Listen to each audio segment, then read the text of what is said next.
Tidak ada yang lebih bermakna dan berharga daripada kesihatan kami sekeluarga. Oleh itu, kami sentiasa mengamalkan minyak habatus sauda bersama madu. Titisan khasiat anugerah semula jadinya cukup membuatkan kami senyum bahagia. Minyak habatus sauda dan madu Kyrgyzstan keluaran Olive House. Pilihan keluarga kami.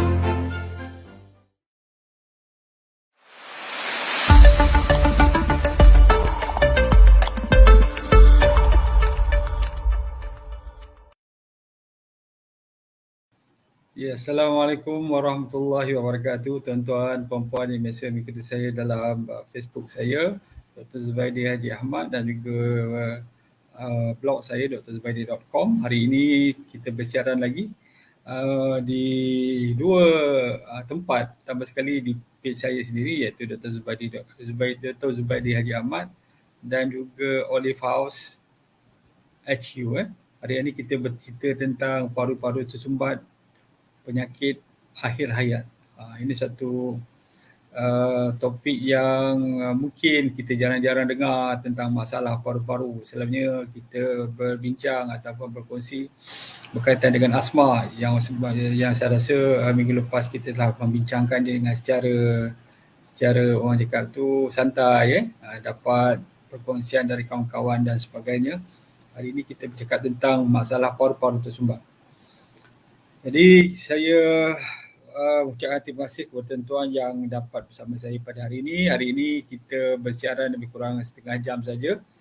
Kita akan membicarakan tentang masalah yang berkaitan dengan paru-paru ni. Okey, paru-paru tersumbat ni sebenarnya adalah satu istilah yang agak loose, yang agak orang cakap tu dia tak begitu tepat. Jadi istilah yang biasa digunakan dalam istilah perubatan adalah kita namakan sebagai chronic obstructive pulmonary disease ataupun kita panggil COPD. COPD ni bermaksud keradangan yang kronik, maksudnya dah berlaku lama antara 10 tahun, 15 tahun pada paru-paru. Yang sehingga menyebabkan pengaliran udara tidak dapat masuk lagi ke dalam paru-paru. Maksudnya walaupun kita tarik nafas, seolah-olah ada sekatan, ada tersekat, ada yang menahan. Yang ni yang kita nak sebut ni. Paru-paru tak boleh masuk lagi udara dah. Yang ni yang kita sebut sebagai COPD. Jadi kadang-kadang dia punya tanda-tanda tu sama ada batuk, susah bernafas, banyak kahak, kadang-kadang ada bunyi sikit, wheezing kita panggil. Yang ini memang long term ataupun jangka masa yang panjang disebabkan oleh kemungkinan kita menghidu gas yang tertentu. Gas yang tertentunya selalunya lah di tempat kerja. Terutama bagi mereka yang bekerja di kilang-kilang kimia, kilang-kilang membuat fiber optik dan sebagainya. Memang banyak habuk di tempat-tempat yang banyak habuk dan akhirnya boleh menyebabkan masalah COPD ni. Dan juga selalunya disebabkan oleh masalah orang yang hisap rokok. Bila agaknya yang kena? Kalau ikut buku teks, selalunya orang yang berusia 60 tahun ke atas. Mungkin dia dah hisap rokok awal 20 tahun, 60 tahun ke atas barulah dia mengalami masalah ini. Tetapi sekarang ni kita tengok ramai juga antara yang muda-muda pun. Yang muda tak muda jugalah, 40-an, dah start dah. Asyik berkahak je, rasa macam nak batuk-batuk berkahak, makan ubat pun dia tak kering-kering. Jadi inilah yang menyebabkan yang menyebabkan COPD ni, iaitu menghisap rokok. Dan akhirnya COPD ni boleh saja menyebabkan masalah penyakit jantung, kanser paru-paru dan pelbagai lagi. Kadang-kadang mereka ni kadang tak cukup tidur sebab terbatuk, mula-mula terbatuk. Kemudian apabila melakukan kerja rasa macam tak puas, nampas dan sebagainya. Jadi COPD ni dia ada terbagi kepada dua, iaitu yang kita sebut sebagai emphysema dan yang keduanya disebut sebagai chronic bronchitis. Jadi kita akan tengok sikit apa dia disebut sebagai chronic bronchitis, apa yang disebut sebagai emphysema. Jadi kita tengok juga rakan-rakan kita, insya-Allah. Rakan yang biasa bersama saya, Rani Ibrahim. Assalamualaikum. Waalaikumsalam. Mas Jan Mahmud. Assalamualaikum. Waalaikumsalam. Selamat malam. Sesak nafas ada kekaitan dengan paru-paru. Sesak nafas ni dia disebabkan oleh pengaliran oksigen yang tak masuk ke dalam paru-paru, sama ada disebab masalah yang kita sebut sebagai upper part of the respiratory tract. Maksudnya hidung, larynx, pharynx, yang itu yang bahagian atas, yang itu selalu menyebabkan batuk dan sesama, kadang-kadang susah macam hidung tersumbat, susah bernafas. Yang kedua daripada bawah ni, trachea, bronchus, bronchial dan juga alveolus. Yang inilah yang mungkin banyak kahak, mungkin dia menyempit, yang akan menyebabkan rasa susah nafas. Okey, kita teruskan lagi. Seterusnya, so dia ada dua. Sama ada yang kita sebut sebagai chronic bronchitis. So ni bronchitis maksud dia keradangan di dalam kita panggil sebagai tube bronchial. Boleh tunjukkan sikit tak ni Zul, gambar anatomi? Boleh nampak tak agak-agak ada tak? Itu dah ada. Kalau tuan-tuan melihat yang healthy dan COPD, kalau katakan dia disebabkan oleh emphysema dan juga bronchitis. Satu emphysema tu maksud dia punya alveolus. So dalam paru-paru ni kita ada pertama sekali di bahagian atas ni ialah trachea, bronchus kanan dan bronchus kiri.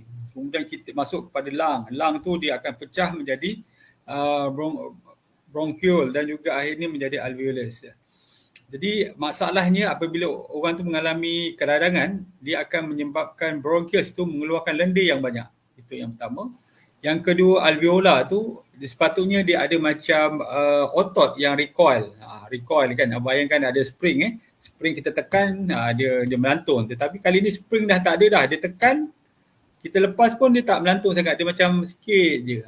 Sama juga dengan paru-paru ni. Sepatutnya bila kita tarik nafas, alveolus kita akan membesar. Bila kita lepas, dia secara langsungnya menyebabkan alveolus dia akan mengucuk balik. Yang ini akan menolak udara keluar. Jadi dia akan mengucuk balik. Lepas tarik nafas, besar. Bila kita lepas, dia mengucuk balik. Yang ini yang tak ada pada orang yang mengalami emphysema. Sementara orang yang mengalami bronchitis pula, lendir banyak di dalam paru-paru dia.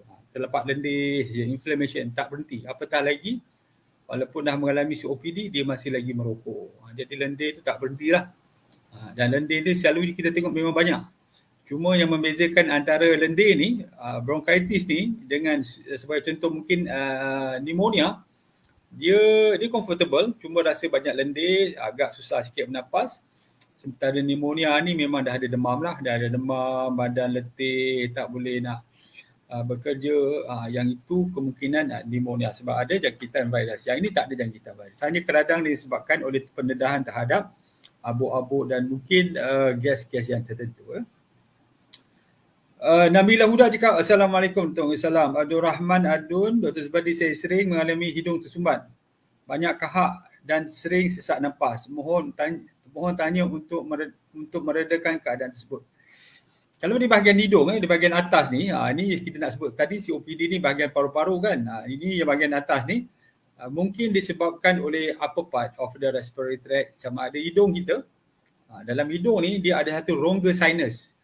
Sinus ni lah kadang-kadang bila ada infection kita panggil dia sinusitis. Apabila chronic sinusitis maksud dia ada keradangan di dalam tu yang tidak berhenti, berterusan, dia akan mengeluarkan lendiran sedikit demi sikit menyebabkan banyak lendir daripada kahak. Yang ini kita sebut sebagai post nasal drips, yang rasa macam lendir je banyak je kan, tak berhenti-berhenti, ada je kita telan ada lagi. Disebabkan daripada sinus keluar ke belakang dan menyebabkan lendiran. Kadang-kadang dia blok kita punya hidung, menyebabkan kadang-kadang kita rasa macam susah nak bernafas. Yang ini mungkin disebabkan sinusitis. Kalau kita acute sinusitis memang selalunya ada demam. Demam, kahak hijau, hidung sumbat, bersin, rasa tak selesa. Tapi kalau dah kronik ni, dia keluar sikit, yang demam mungkin sekejap ada, sekejap tak ada, demam dia tak tinggi, kahak warna hijau kadang-kadang warna putih kat belakang ni. Lepas tu kerana kita bersin, itu kita panggil dia chronic sinusitis. Mungkin ada masalah tu. Puan Eoni Yunus Ibrahim. Assalamualaikum warahmatullahi. Saya rendah tekanan darah, nafas slow lagi masa-masa haid. Masalah paru-paru ke? Ini mungkin tidak. Ini mungkin disebabkan oleh tekanan darah rendah. Jadi bila tekanan darah masuk dia, jantung tidak mengepam dengan baik, dengan kuat. Jadi peredaran darah tu mungkin perlahan, menyebabkan kadang-kadang kita rasa macam tak cukup tenaga, tak cukup bernafas dan sebagainya. Namzi Muhammad, Waalaikumsalam, Nabila Huda. Doktor, kalau tarik nafas macam tak puas tu adakah kaitan? Ya, mungkin. Sama ada hidung, bahagian atas, upper part ataupun mungkin di paru-paru. Itu bermaksud dia ada masalah dengan sistem pernafasan. Elok, cek jugalah. Sebab lain mungkin anemia. Sebab lain kemungkinan disebabkan oleh masalah, mungkin masalah jantung ataupun masalah-masalah yang berkaitan dengan pernafasan. Susrianti Syamsi, terima kasih berkongsi. Rozita Hamzah, Waalaikumsalam. Susrianti Kartini, terima kasih kerana berkongsi. Abdul Rahman Adun, terima kasih. Rohana Makno. Doktor, kalau di luar paru-paru ada air, didiagnoskan TB tapi kahak negatif. Doktor cakap TB, makan ubat TB 2 bulan. Adakah air di luar paru-paru dah lama akan hilang setelah makan ubat? Maksud dia apa ni? Di luar? Kalau air di luar paru-paru tu maksud mana, faham? Saya tak faham, puan.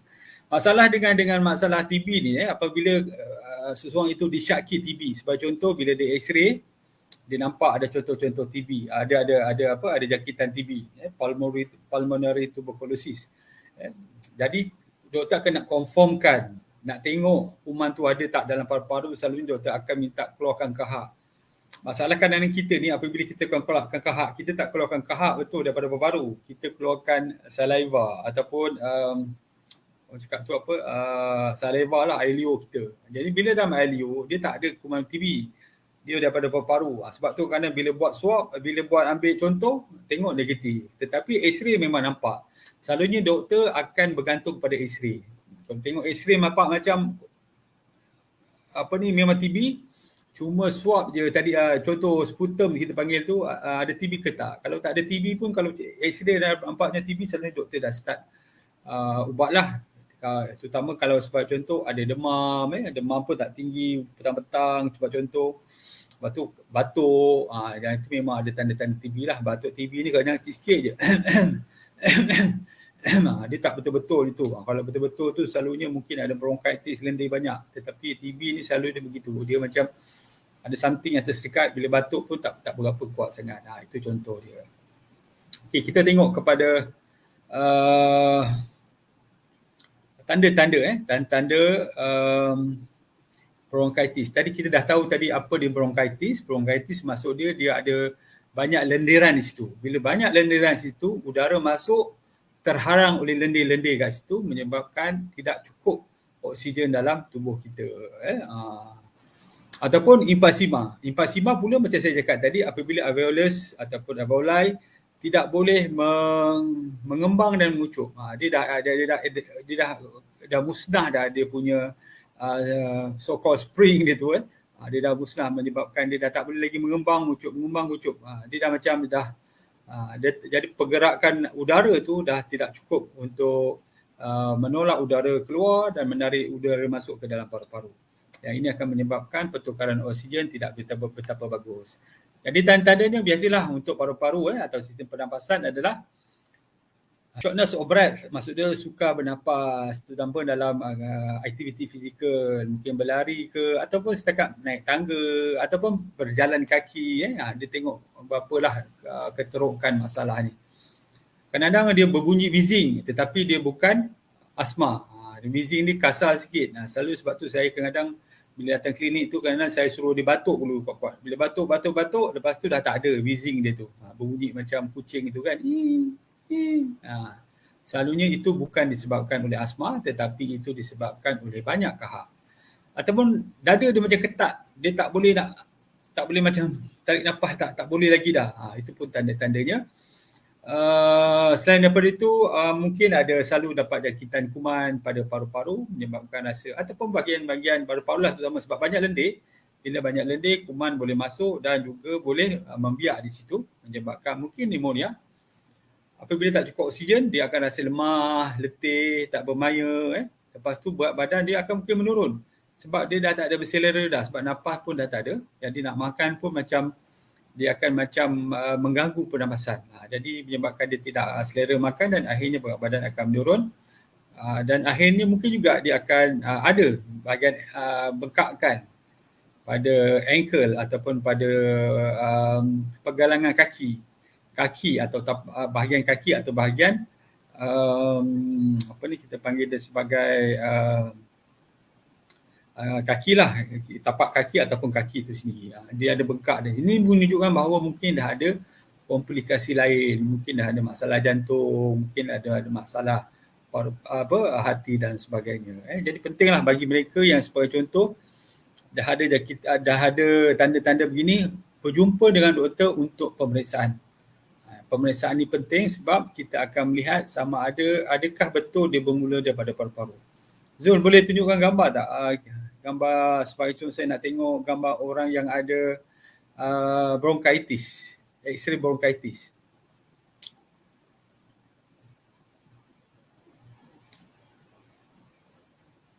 Bronkitis ini emphysema. Satu lagi. Bronkitis itu lebih satu lagi.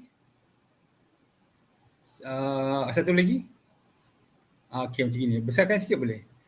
Kalau kita tengok bronkitis tu dia banyak lendir dan mungkin di situ terdapatnya, kita panggil dia kelenjar atau lymph node di bahagian paru-paru kat situ. Jadi dia tak nampak macam gelap keseluruhan. Dia dah banyak keputihan di situ. Itu menunjukkan mungkin ada bronkitis. Selalunya kita tanya ada demam tak?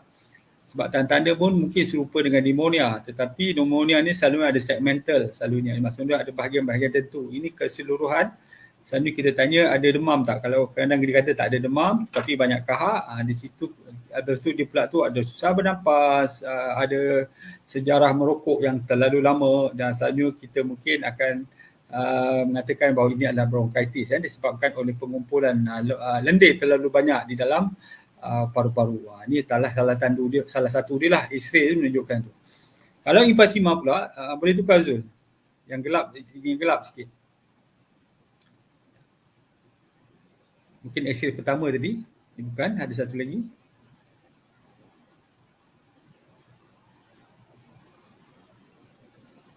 Yang ini X-ray emphysema. Emphysema ni kalau kita tengok dia punya kalau bahasa mudah lah saya nak ceritakan, spring paru-paru dia dah tak ada. Jadi dia dah, orang cakap tu dah ternganga dah, macam selalunya kalau betul-betul dia akan ini kalau kita tengok X-ray je, kalau saya tengok saya dah tahu dah. Pertama sekali kita panggil intercostal space tu membesar. Maksud dia jarak antara tulang-tulang dada ni dia membesar. Dia patutnya kecil je tetapi dia dah membesar. Maksud dia paru-paru dia dah tak recoil lagi. Pertama. Yang kedua, kita akan dapat tengok diaphragm dia yang putih bawah tu terlalu rendah sangat. Dan yang ketiga, kita akan tengok bahawa jantung dia sepatutnya dia akan berada di atas diaphragm, cantik begitu terletak, tapi kali ini seolah-olah dia macam tergantung begitu. Yang ini selalu kita tengok emphysema lah. Kalau kita tengok paru-paru dia semua gelap disebabkan oleh banyak oksigen, banyak udara tetapi tidak keluar dan masuk. Dia berada kat situ je. Sebab tu dia rasa macam putus nafas, tarik nafas pun tak cukup dan sebagainya. Berbanding sebagai contoh kita tengok kanser pula. Zul, tunjukkan sikit kanser yang tadi tu. Yang kanser ni kita tengok dari sini kita dah tahu something wrong dengan paru-paru ni. Kalau tuan-tuan tengok sebelah kanan tu, sebelah mana? Sebelah kiri sebelah mana? Sebelah sini. Tengok sebelah sini tu. Sebelah sini tu dia paru-paru, tapi di sebelah Yang sebelah lagi tu dia adalah kemungkinan sel-sel kanser yang semakin membesar. Kalau sel-sel kanser macam ini selalunya 6 bulan, kebiasaannya 6 bulan lah sebelum dia pergi lebih jauh lagi. Kalau contoh TB, contoh Zul, last sekali. Kalau kita tengok X-ray TB, berbeza. Yang ini kita akan tengok, yang ini kita sebut sebagai miliary TB, penuh dalam paru-paru dia. Saya pernah dapat dulu seorang pesakit saya, datang, dia cakap, doktor saya ada batuk, tapi batuk saya tak baik, dah lama dah, saya dah pergi 2-3 klinik.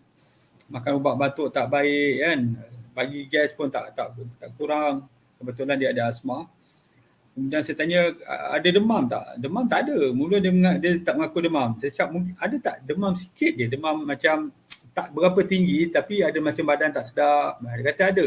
Bila ada je saya tanya, selalu waktu pagi ke selalu petang? Kata dia petang-petang gitu, dah terasa lepas maghrib kan, nak maghrib tu dia rasa macam tak sedap badan. Itu mungkinlah tanda-tanda TB tu. Saya cakap, jom kita buat X-ray. Dia pun setuju. Bila X-ray nampak macam gini, saya nampak macam gini, saya rasa memang TB lah. Pulmonary tuberculosis, kita hantar ke hospital untuk rawatan. Sebab rawatan dia tak ada kat klinik. Ubat-ubat untuk TB ni special, dia tak ada di klinik. Kadang-kadang mungkin perlukan suntikan pula. Jadi bergantunglah. Dia kena pergi ke hospital, ke klinik dada untuk mendapatkan ubat. Jadi tuan-tuan, kalau kita tengok, kita teruskan lagi, kalau punca COPD ni. COPD ni sama ada dia banyak lendir ataupun dia tidak recoil lagi. Pertamanya disebabkan elasticity lah, kalau emphysema tu. Dia tak recoil lagi, dia ada elasticity dah tak ada pada alveolus tu, menyebabkan dia terbuka gini je. Patutnya dia tutup, dia tarik nafas, dia mengembang. Bila kita hembus nafas, dia kucuk balik. Tapi ni kali dia terbuka je, jadi tak ada pressure untuk menarik udara masuk dan pressure untuk mengeluarkan udara dari paru-paru. Jadi menyebabkan dia akan rasa macam tak cukup nafas.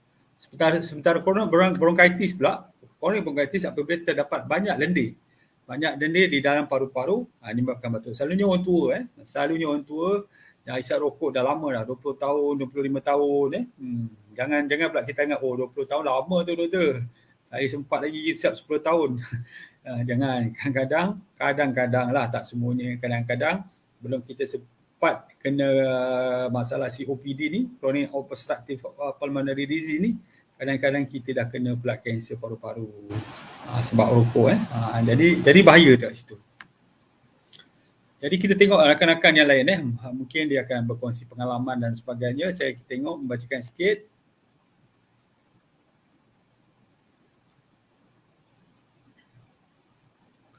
Saya minta maaf jika saya tak membaca nama perempuan, tuan-tuan.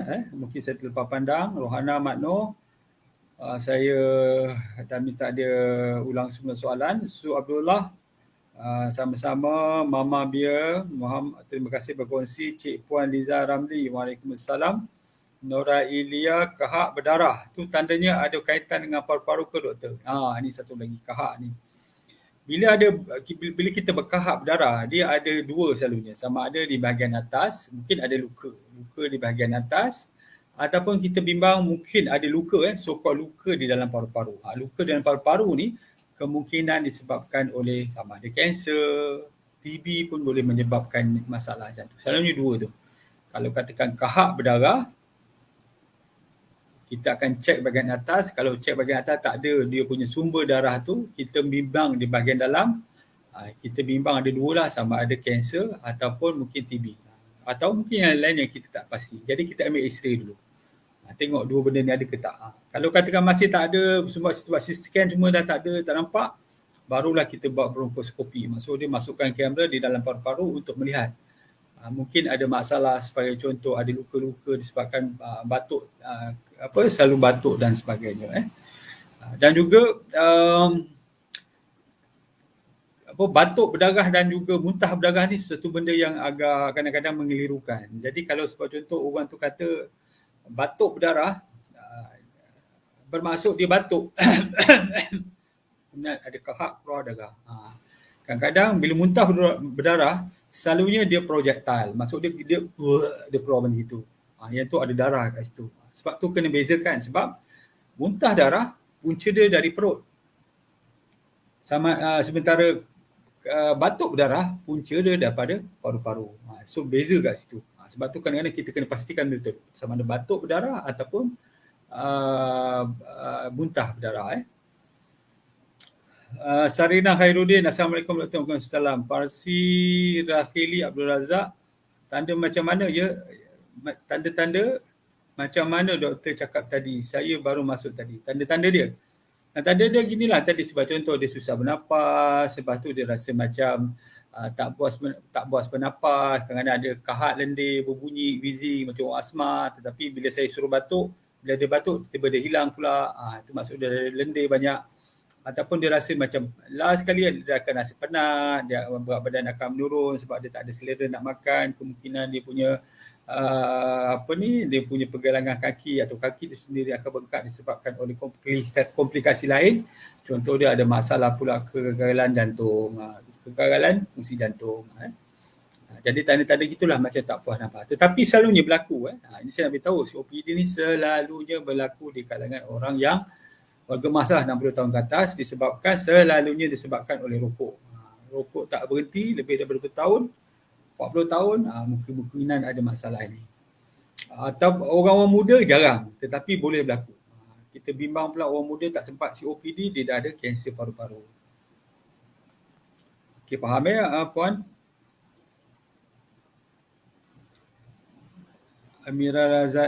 Puan Amira, terima kasih kerana berkongsi. Saja El Charlie, terima kasih berkongsi. Umatul Siswi Jannah, COVID selalu jadikan paru-paru kita bermasalah yang alveol dan bronkitis. Apabila ada jangkitan COVID ni, apa yang berlaku adalah paru-paru kita selalunya dia akan banyak lendir, dia akan banyak kita panggil inflammation dekat situ. Jadi pada dia dah seolah-olah ada macam pneumonia kat situ. Dan pneumonia ni apa? Keradangan.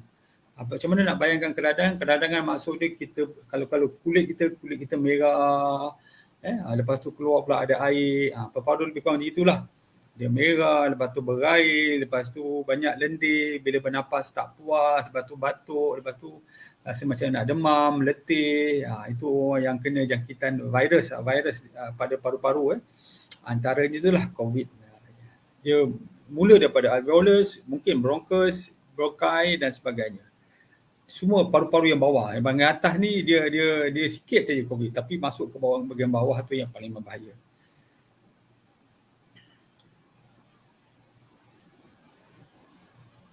Saya tengok lagi tuan-tuan, saya minta maaf. Okey, Ella S. Bocor, salam doktor, jika bacaan tekanan darah sangat tinggi menyebabkan sesak nafas ke? Tidak semestinya, tidak secara langsung, tapi mungkin menyebabkan sakit kepala. Nora Elia, okey doktor, terima kasih atas penjelasan. Sama-sama. Parsi Rahali, terima kasih. Betty saya, Assalamualaikum doktor, saya nak tanya pendapat doktor. Anak saya 6 tahun, batuk on and off, kadang-kadang belah pagi, kadang-kadang belah petang. Kadang-kadang selang sehari batuk. Bila start batuk, macam bertalu-talu bunyi lendir. Apakah geli tekak macam mana doktor? Apa sebabnya? Okey, masalah berkaitan dengan kanak-kanak ni, kita bimbang dia ada mungkin keradangan yang mungkin bukan disebabkan oleh jangkitan kuman. Kalau dia jangkitan kuman sama ada bakteria atau virus, selalunya ada demam. Selalunya ada demam. Tetapi ada juga jangkitan yang tidak menyebabkan demam. Sebab budak tu dah biasa, kemungkinan dia punya demam tu tak tinggi sangat, jadi kita pun tak perasan. Tapi apa yang kita boleh lihat apabila pada kanak-kanak lah terutamanya, ialah dia dah tak aktif. Dia dah tak lagi, sebagai contoh, kanak-kanak kan selalu berlari, memanjat. Dia dah tak, dia duduk dan diam, dia baring aja. Itu yang pertama. Yang kedua, kita tengok pernafasan dia. Pernafasan dia macam tak puas. Dia kan semua otot-otot di leher, di paru-paru, di dalam perut. Sebab tu kita panggil dia abdominal breathing. Maksud dia perut dia akan naik turun. Itu menunjukkan dia tak cukup nafas. Mungkin masalah oksigen tak masuk ke dalam sistem darah dia disebabkan mungkin ada masalah paru-paru. Kalau ada batuk, batuk ni menunjukkan memang daripada paru-paru lah. Kita tengok sebab tu doktor akan letakkan stetoskop. Pakai stetoskop dekat paru-paru. Bila bunyi krak dekat paru-paru tu, itu bermakna ada involvement ataupun ada kaitan dengan paru-paru. Selalu ni kita akan buat x-ray dulu. X-ray, bukan, lepas tu mungkin kita ambil kuman, contoh sputum, ataupun mungkin kita cek darah dia untuk melihat bagaimana keadaan seterusnya. Jadi kalau katakan budak tu aktif, katakan budak tu masih berlari tetapi ada batuk, demam, sesama tu, kemungkinan saya cakap kemungkinan sebab saya tak periksa, secara amnya kemungkinan hanya di bahagian atas saja. Batuk, sesama budak-budak ni sampai ke lendir, tu yang ada batuk tu selalunya sebab dia aktif. Tapi kalau dah masuk ke dalam paru-paru, selalu menyebabkan budak-budak ni akan rasa susah bernafas dan dia tak aktif. Selalunya. Tapi tak semestinya. Jadi kenalah buat pemeriksaan. Okey, kita pergi ke soalan yang seterusnya atau perkongsian lain. Assalamualaikum doktor, saya rendah tekanan darah, nafas slow-slow lagi. Ya betul. Kurang nafas ni macam betul lah. Kurang gula pun betul kurang gula. Kurang gula pun boleh menyebabkan rasa penat, letih. Yang itu bukan kita panggil kurang bernafas. Selalunya kita macam rasa letih sangat. Letih sebab kurang gula. Pernafasan pun macam terganggu. Itu pun mungkin salah satu punca dia. Jadi tuan-tuan, kita teruskan lagi, ada lagi 10 minit. Orang yang bagaimana? Orang yang bagaimana yang mempunyai risiko untuk mendapat kronik obstructive pulmonary disease, COPD ni. Pertama sekali orang yang merokok. Orang yang merokok ni selalunya lah selepas mungkin 20-25 tahun sama ada dia akan mendapat emphysema ataupun dia mendapat bronchitis. Emphysema tu dia memang tak boleh bernafas dah. Dia dah tak boleh aktif sebab paru-paru dia dah tidak berfungsi dengan baik. Kalau bronchitis masih okey lagi, tetapi kadang-kadang dia sampai tak boleh nak tidur. Sebab asyik nak batuk je, bakahak banyak. Asyik nak keluarkan bakahak je. Banyak baru. Sebab tu rokok ni satu benda yang seeloknya lah kita berhenti lah. Kita tak perlulah menambahkan kan kesengsaraan kita. Rokok ni kalau boleh berhenti. Kalau boleh memang berhenti. Cubalah berhenti. Kalau kita bersama dengan orang yang merokok, kita galakkan mereka berhenti. Boleh. Kita jangan paksa. Itu kena faham tu. Bila paksa ni, terutamanya kalau lelaki ni, bila dipaksa, dia akan memberontak. Dia akan meletup. Dia akan macam-macam marah dan sebagainya. Tetapi kita menggalakkan. Kita bagi dia cadangan. Kita bagi dia motivasi. Bila cakap elok-elok, pelan-pelan, baru dah dia common sense dia akan datang. Abang, tengok anak kita ni bang. Saya batuk je bang. Abang kalau dapat kurangkan rokok tu bagus bang. Anak-anak kita pun. Jadi dia akan terasa. Tapi kalau kita maki hamun, suami dia sebagai contoh, memang suami dia memang dia tak akan berhenti lah. Dia akan mungkin akan terus makin banyak. Okey, itu contoh dia. Jadi kita bagi motivasi. Bukan senang tuan-tuan untuk berhenti rokok ni. Kita mudahlah cakap kan. Alah, berhenti je lah. Tak senang tuan. Sebab dia ada addiction. Rokok ni dia ada addiction, dia ada nikotin dalam tu, dia ada menyebabkan dia rasa macam dia ada apa lagi, tabakau kan, nikotin lah selalu yang menyebabkan rasa ketagihan tu. Dia dah ada rasa, kalau katakan nak tengok sama orang tu chronic smoker, kita tengok dia bangun pagi dia buat apa. Bangun je, terus nyalakan rokok, pap, itu memang memang susah tu, itu memang chronic smoker lah tu. Kalau dia bangun, dia boleh pergi bilik air dulu, mandi, sarapan, lepas sarapan baru dia isap rokok, itu kita faham dia punya kronik, tak apa-apa kronik sangat. Yang itu mudah sikit. Tapi kalau bangun pagi je terus isap rokok, itu ada masalah lah tu. Kawan saya pernah jumpa kawan saya, memang chronic smoker. Kalau dia beli tu berkotak-kotak rokok, sebab dia malas nak keluar, jadi dia beli berkotak-kotak rokok, sampai dia cakap dia punya kronik tu, bila nak mandi pun, dia boleh isap rokok lagi. Buka air, mandi, sabun, gosok-gosok dan isap rokok lagi. Nak tengok penuh. Tetapi akhirnya dia boleh berhenti isap rokok. Disebabkan boleh motivasi daripada isteri dia, dia berhenti isap rokok. Jadi sebenarnya boleh, tetapi memanglah kena sabar, pelan-pelan dan sebagainya. Okey, siapa lagi yang mungkin mengalami masalah ni? Antaranya ialah orang yang mempunyai asma. Orang yang ada asma pun boleh menyebabkan ni, terutama mereka yang menghisap rokok. Tadi paru-paru dia okey, tak ada asma, hisap rokok. Itu dah akan menjadilah sama ada bronkitis atau emphysema. Tetapi orang yang ada asma, hisap rokok lagi, yang itu akan menyebabkan risiko berganda. Begitu juga kalau sebagai contoh di tempat kerja lah selalunya, yang banyak abuk, yang banyak chemical, duduk kat situ selalu batuk-batuk dan sebagainya. Sebab tu kena pakai ni, pakai penutup mulut.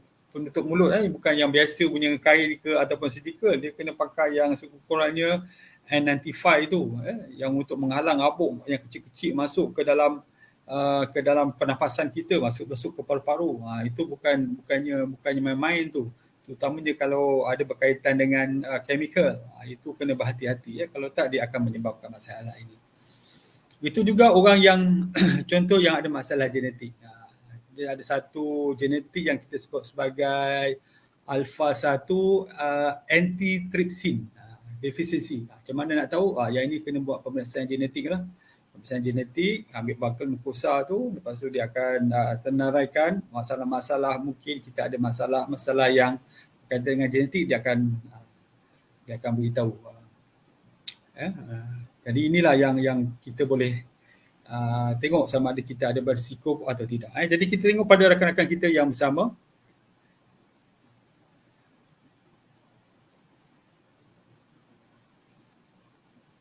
Saya minta maaf jika tidak membaca perkongsian tuan-tuan puan-puan. Okey. Kita ada Wan Mahairan. Assalamualaikum doktor, saya nak tanya pesakit COVID yang telah buka gelang pink selepas kuarantin tapi masih batuk-batuk, apakah ubatnya? Doktor, terima kasih. Yang inilah yang kita sebut sebagai long COVID. Apabila mungkin dia dah tak ada lagi, sudah negatif, tetapi masih menerima, kita panggil dia sebagai komplikasi daripada jangkitan virus ni. Yang ini kita panggil long COVID. Maksudnya long COVID ni dia akan batuk ada sikit, dia akan ada demam sikit-sikit, batu badan menjadi letih, kepala sakit dan sebagainya. Dia berlangsung mungkin 12 minggu, 4 bulan, 3 bulan ataupun lebih. Dia akan berlangsung. Sebab tu kita kena ambil sikitlah pemakanan-pemakanan yang bernutrisi untuk mengelakkan keradangan ni. Sebab virus ni menyebabkan keradangan. Dulu masa saya ingat lagi zaman satu jangkitan virus yang dinamakan chikungunya ataupun dengue. Chikungunya ni dibawa oleh nyamuk Aedes juga. Bila menyebabkan rasa letih di kalangan orang tua, lepas dah baik daripada chikungunya tu, dia akan rasa letih, penat, sakit badan, sakit tubuh, sakit sendi. Ini sama juga dengan virus COVID ni. Selepas ada infection, dia boleh menyebabkan masalah-masalah yang ini. Jadi kena jaga pemakanan lah. Cari pemakanan yang sihat, minyak zaitun, cari makanan-makanan yang mana vitamin C, berjemur sikit vitamin D. Kalau tak nak ambil vitamin D, ambil juga seperti contoh habatus sauda, itu sangat membantu. Noras Jannah. Okey, ini dia punya perkongsian lah. Fazliana Muhammad Hairi. Assalamualaikum doktor. Anak saya pagi-pagi selalu bersin. Ini mungkin sebab alergik. Dah pernah jumpa doktor. Doktor bagi Zyrtec. Zyrtec ni antihistamin. Tapi masih tak hilang. Betul puan. Sebab alergik ni dia berulang-ulang. Zyrtec ni, antihistamin ni selalu kita bagi selama 2 minggu maksimum. Lepas tu kita berhenti sekejap. Tetapi dia akan berulang semula. Sebab tu kanak-kanak, kalau sebagai contoh, dia pagi-pagi dia bersin, sesama, tapi pagi petang dia hilang, yang itu jangan risau. Itu mungkin disebabkan oleh alahan pada cuaca yang sejuk. Kita tak ada bahaya sangat, tetapi sebagai contoh bersin sampai 2-3 hari sampai mengganggu kehidupan sehari-hari. Sebagai contoh dia sampai demam, sampai dia batuk, tak boleh nak pergi sekolah dan sebagainya, yang itu serius. Tapi kalau pagi dia bersin sikit, bila petang dia dah tak ada, itu tak ada masalah. Itu sebabkan suasana sejuk je. Jadi budak-budak macam gini memang dia tak tahan sejuk. Adakah lendir bersin pagi-pagi itu boleh menyebabkan paru-paru dia akan dipenuhi lendir tersebut? Tak, ini bahagian atas saja. Ini bahagian upper respiratory tract saja. Dia tak pergi. Kalau katakan dia berlangsung daripada pagi sampai ke petang untuk 2-3 hari, berkemungkinan bukan saja di bahagian atas tetapi muka di bahagian paru-paru. Tetapi kalau pada pagi saja, petang dah okey, selalunya di bahagian atas saja. Okey, Nusya Wan Jusoh, Alhamdulillah, Betiside, terima kasih. Nolilawati Muhammad, terima kasih berkongsi. Nur Hashimah, Assalamualaikum doktor, anak saya baru selalu dalam sebulan akan kena sesama dalam 2-3 hari. Bila kena saya akan beri Piriton. Piriton ni ubat antihistamin juga. Tak apa ke doktor, masa ada sesama sekali dengan batuk? Itu normal puan. Bila sesama mesti ada batuk sebab sesama dia tak keluar ke hidung, sesama dia pergi belakang menyebabkan kegetaran tekak ni, dia akan batuk. Itu biasa tu. Dalam 2-3 hari begitu. Ini disebabkan mungkin masalah alergi saja. Sebab tak ada jangkitan virus. Selalu kalau ada jangkitan virus atau jangkitan kuman, dia akan menyebabkan demam, mungkin kahak dia pun menjadi hijau. Selalu macam gini, okey. Kalau saya pun sendiri, kalau tengok anak saya kuat sangat, kita bagilah ubat antihistamin. Kalau anak saya tengok ada sikit je, tak bagi pun tak apa. Minum air banyak, insyaAllah dia akan kuat. Nur Rashidah, Saidin, Assalamualaikum doktor. Kalau ada darah beku pada paru-paru, adakah akan hilang? Darah beku terjadi selepas operasi. Okey, darah beku ni dia sama ada dia nak hilang atau tidak, dia bergantung berapa banyak. Kalau katakan dia sedikit, memang kita punya badan ni, darah ni akan meresap, dia akan hilang. Tetapi kalau terlalu banyak, dia boleh berkumpul, dia menyebabkan fibrosis, itu yang pertama. Yang kedua, kalau ada jangkitan kuman, dia boleh menjadi nanah. Kalau terlalu banyak, kalau sikit je tak apa, dia akan absorb atau dia akan hilang sendiri.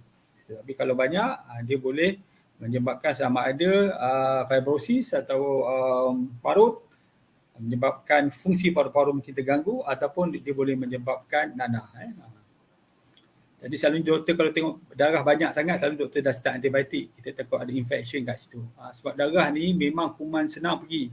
Kuman ni sebenarnya ada dalam badan kita pun ada, tetapi dia tak kuat. Tapi bila dia jumpa tempat-tempat yang boleh, yang lemah, yang banyak contoh darah tadi kan, darah beku. Kalau dalam sel dia kat situ kita ada antibody dan sebagainya. Tapi darah ni memang makanan bagi bakteria selalunya, yang itu yang berbahaya kerana doktor terus bagi antibiotik. Dan kita tengok sama ada dia akan menyusut atau tidak. Selalunya lepas minggu dia akan perlahan-lahan dia akan hilang. Katakan dah setahun, saya rasa dah tentu dah tak ada, atau dah membentuk fibrosis ataupun parut. Gana Espada, sebentar Abdul Aziz, Tuan Haji. Terima kasih Tuan Haji. Bila nak jumpa Tuan Haji? Gana Espada, Assalamualaikum doktor. Salam, saya perokok lenteng kronik. Kenapa setiap kali saya makan madu, setiap kali saya makan kenapa setiap kali saya makan madu dan habatus sauda, kahak saya banyak keluar. Itu memang proses dia puan. Itu tanda dia bagus sebab apa yang berlaku dalam tubuh kita paru-paru dia ada, kita panggil sel-sel ni, sel-sel yang berada pada paru-paru dan juga pada bronchus, pada trakea ni, kita panggil ada cilia. Maksudnya cilia ni dah ada rambut yang menolak kahak tu ke atas. Bila sampai kahak dekat sini, sama ada kita buang, kita ludah, ataupun mungkin kita masukkan dalam perut. Yang itu yang kita telan tu, ataupun kita berkahak, kita keluarkan. Sebab apa? Cilia ni dia akan cuba mengeluarkan lendir-lendir daripada paru-paru tu. Jadi baguslah kalau kita makan madu dan juga batu sauda, dia akan membantu membersihkan. Dia tak absorb, ada yang sedikit absorb, yang lain tu ditolak ke atas untuk dibersihkan. Wan Mahairan, terima kasih doktor, sama-sama. Susriyanti, saya ejen Olive House. Okey, boleh hubungi dia. Nur Hashimas, sama-sama. Dan Ibrahim, bagaimana berlaku paru-paru berair? Paru-paru berair ni, ini istilah Melayu, istilah Melayu, tetapi dalam istilah perbuatannya disebut sebagai pneumonia. Pneumonia ni memang bila ada infection, ada keradangan yang kuat. Bila ada keradangan yang kuat, bukan sahaja paru-paru kita akan menjadi merah, menjadi lembab, tetapi kemungkinan dah menjadi berkumpul air. Jadi saya beritahu tadi, dia ada macam poket-poket kecil yang kita sebut sebagai alveolus. Kat situ dah penuh air, dah penuh lendir banyak dalam tu. Kalau kita nampak X-ray pun nampak kat situ kelabu kat situ kan. Yang itu yang kita sebut sebagai air cecair. Yang itu yang kita panggil dia pneumonia. Ada satu lagi keadaan yang kita panggil dia sebagai hydrothorax. Hydrothorax ni apabila dia ada selaput antara paru-paru dengan selaput dengan dinding dada ni. Paru-paru dia ada selaput di sendiri, dinding pun ada selaput di sini. Dekat situ ada ruang, antara dua ada ruang.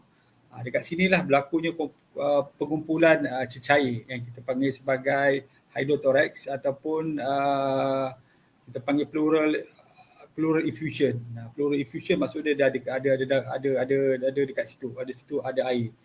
Selalunya kalau saya tengok memang dia nampak paru-paru tu dah tak ada kat situ, dia collapse. Lalu kita cocok jarum ataupun cari sikit yang besar, air akan keluar situ. Dia bukannya keluarkan darah, tetapi air.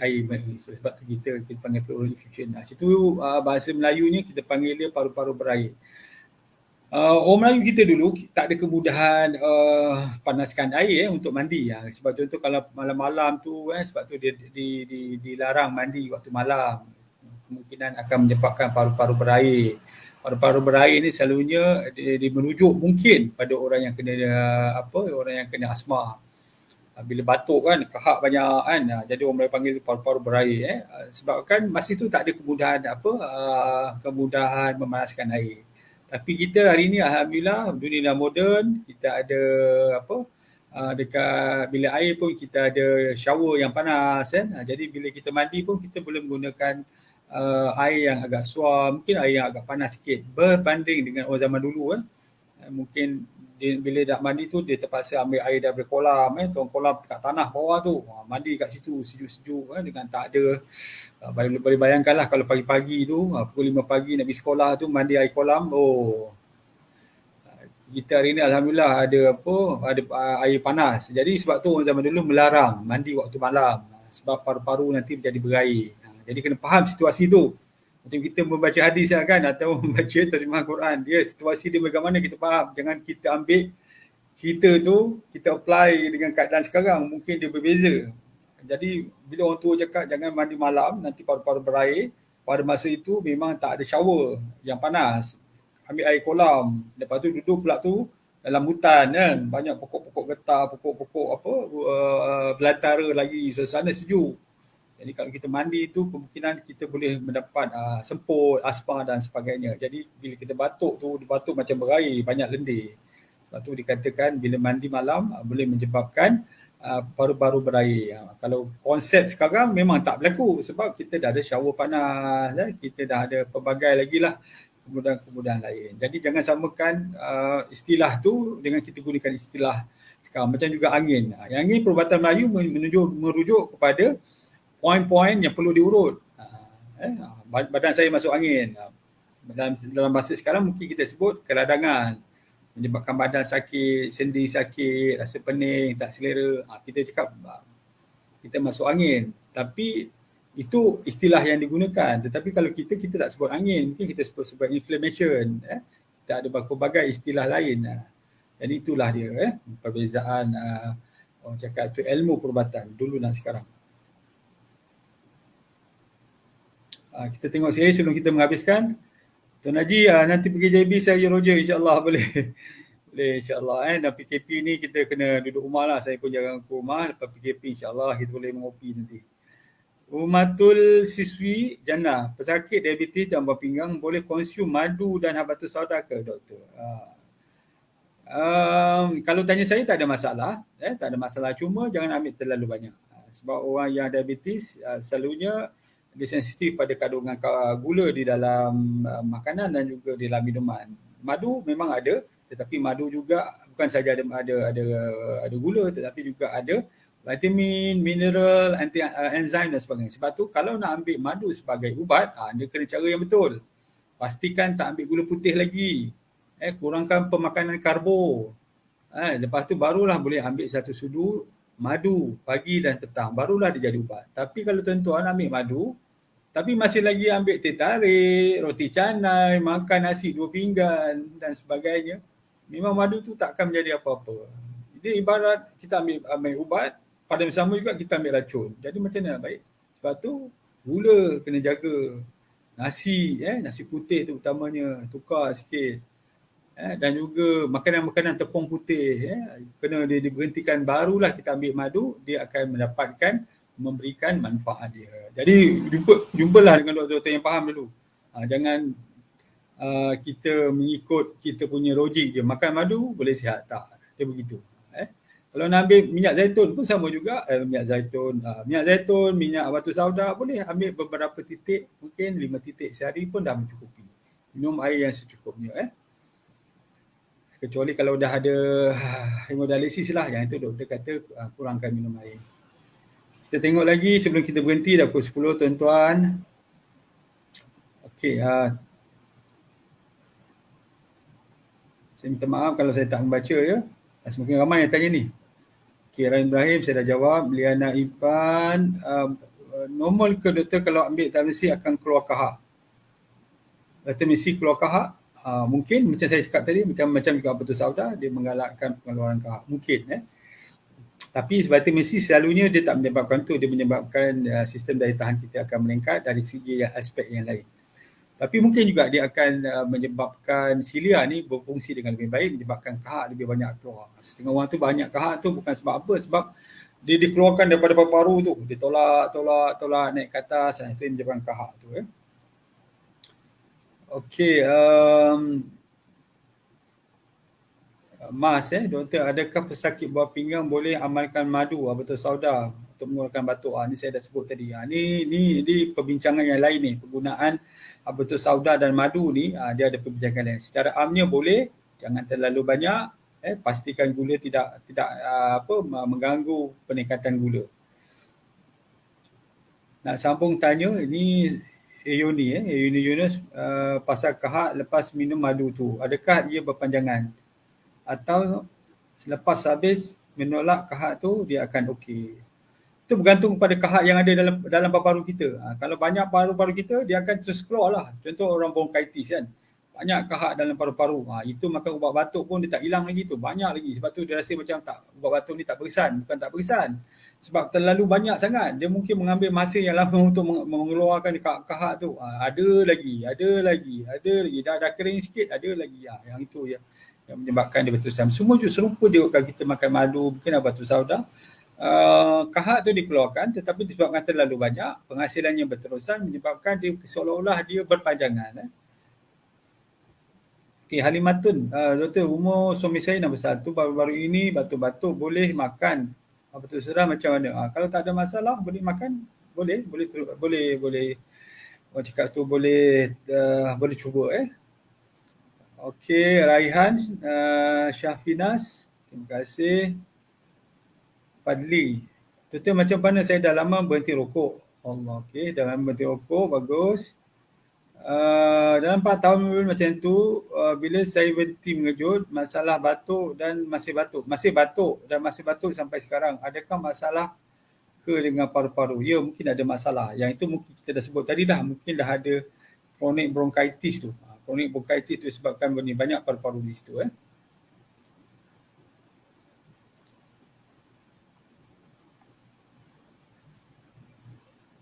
Okey, sebab tu bila dia berhenti, dia masih lagi batuk. Mungkin dah ada bronchitis kat situ. Kalau peringkat awal selalunya tak ada bronchitis, bila kita stop rokok, dia lama-lama dia dah tak ada batuk. Tetapi kalau dah start batuk, tak berhenti ni, kena buat pemeriksaan lah, kemungkinan dan berlakunya bronchitis menyebabkan kahak terus dikeluarkan. Okey. Kita terus lagi. Liana Ipan, doktor, betul ke minuman berais menyebabkan kahak? Ya. Minuman berais ni dia akan menyebabkan silia tu patutnya bergerak ke atas tetapi dia bergerak ke bawah ataupun dia tak bergerak. Sebab tu kahak tu akan menjadi banyak. Minuman sejuk, makanan sejuk, dia akan inhibit movement of the cilia. Sebab tu ini dalam konteks dah ada sebut. Sebab tu kalau orang tu batuk, selalu kita cadangkan minum air yang suam. Mungkin kita nak campur sikit madu, campur sikit batu sauda. Okey, tak ada masalah. Bagus untuk dia sebab dia akan meningkatkan motility ataupun pergerakan silia tu, kahak dia akan keluar. Tetapi masalahnya kadang-kadang kahak tu terlalu banyak, saya cakap tadi. Sebab tu dia bila kita minum pun dia macam tak baik sebab terlalu banyak nak keluarkan. Ataupun dah start dah bronchitis disebabkan kita dah cakap rokok dah lama, bronchitis. Walaupun mungkin dia keluar tetapi continuous production of the phlegm ataupun secretion di dalam paru-paru kita menyebabkan dia tak berhenti. Jadi seolah kita makan ubat ataupun makan batu sauda ke madu ke, kita rasa macam pasal tak ada berkesan sebab dah terlalu banyak. Sebab tu untuk orang macam ni elok membuat x-ray dulu, tengok sama ada tak masalah paru-paru sebab selalunya apabila kita minum banyak air, kita makan ubat ataupun kita ambil madu dan batu sauda, selalunya dia akan berkurang.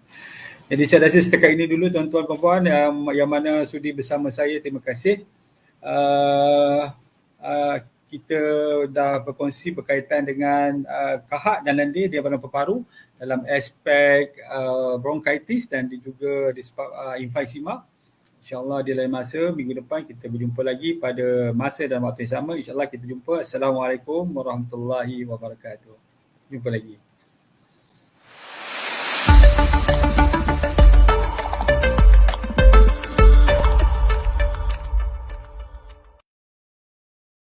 Tidak ada yang lebih bermakna dan berharga daripada kesihatan kami sekeluarga. Oleh itu, kami sentiasa mengamalkan minyak habatus sauda bersama madu. Titisan khasiat anugerah semula jadinya cukup membuatkan kami senyum bahagia. Minyak habatus sauda dan madu Kyrgyzstan keluaran Olive House. Pilihan keluarga kami.